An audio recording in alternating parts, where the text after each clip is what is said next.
हजार रुपये भरून शाळेमध्ये ॲडमिशन घ्यायची, ट्युशन लावायचं, पोरांच्या मागे अभ्यासासाठी फिरायचं. आता या सगळ्या झंझटीतून मुक्तता. आता फक्त एकच काम करायचं, करोडोनं पैसे जमा करायचे.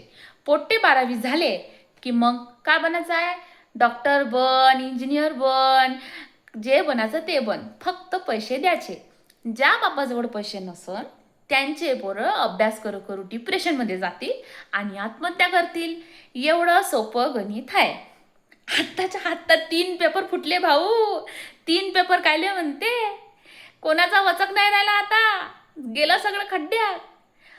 का नियम बदलणार आहे? 2018 मध्ये एका माणसाचा जीव गेला गंगेसाठी. आपली शिक्षण व्यवस्था का गंगेपेक्षा जास्त मोठी झाली? का बोलता भाऊ? आज जर सोनम वांगचुक यांना काही झालं तर आपल्या देशाची शिक्षण व्यवस्था कधीच चांगली होणार नाही. मग तुम्ही ठरवा, तुम्हाला तुमच्या पोराचं भविष्य अंधकारात ठेवायचं आहे की शिक्षण व्यवस्था बदलण्यासाठी सोनम वांगचुक यांच्या मागे खंबीरपणे उभं राहायचं आहे.